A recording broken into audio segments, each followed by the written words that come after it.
Powerpuff Girls Chemical X-Traction on the PS1. Oh boy, there's quite a few things to say about this title.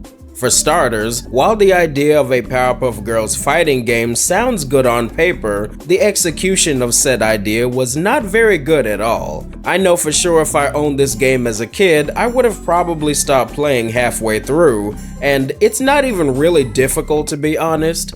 It's just the god-awful controls and repetitive janky mechanics that makes it way more frustrating than it should be.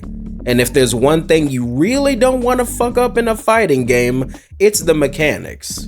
I'm honestly not sure if there is a saving grace for this title, but at least the look of it is okay, I guess? The characters appear about as they should, and mind you, this is a PS1 game, so not expecting anything great. And I guess it's kinda cool how they remade the opening theme song in the game's graphics engine, so that's something.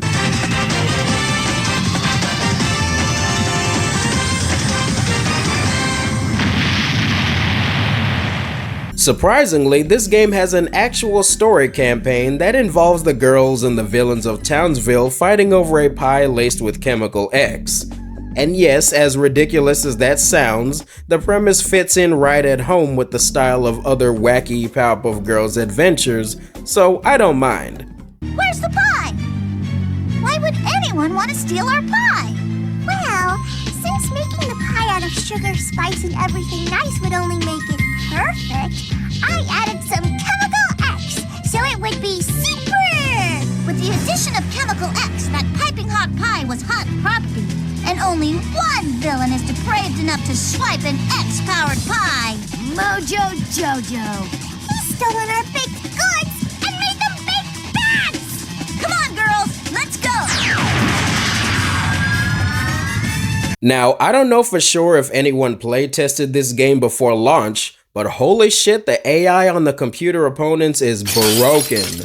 It starts off okay, but you'll notice with each new fight, the computer will form a habit of either throwing objects at you constantly, or they will spam basic attacks to stun lock you in a corner, and it is so annoying.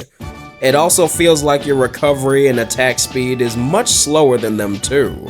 So, as you're in the process of standing up, there's already another fucking projectile flying at your face. This problem becomes especially infuriating during the Ace, Mojo, and Secret final fight. It feels less like a natural progression of difficulty and more like unfair bullshit. So you better play just as aggressive and never give them a chance to breathe, otherwise they will constantly throw shit at you every single chance they get.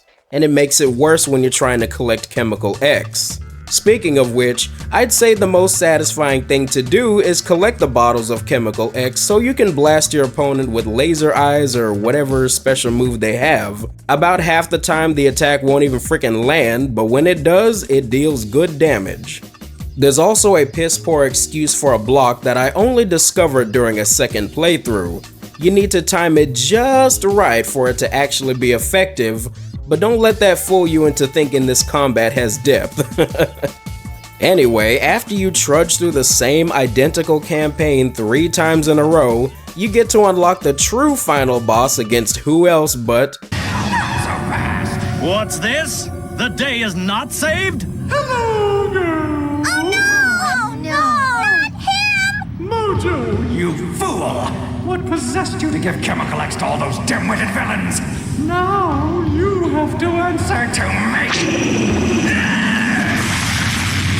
Now, I'm not sure if we're fighting in hell, or I guess it's supposed to be Him's lair or wherever this place is, but it goes about as you'd expect.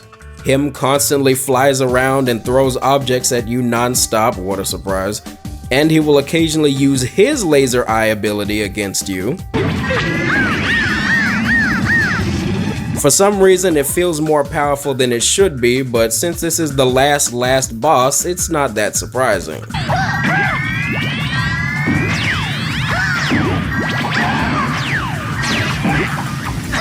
And it's over.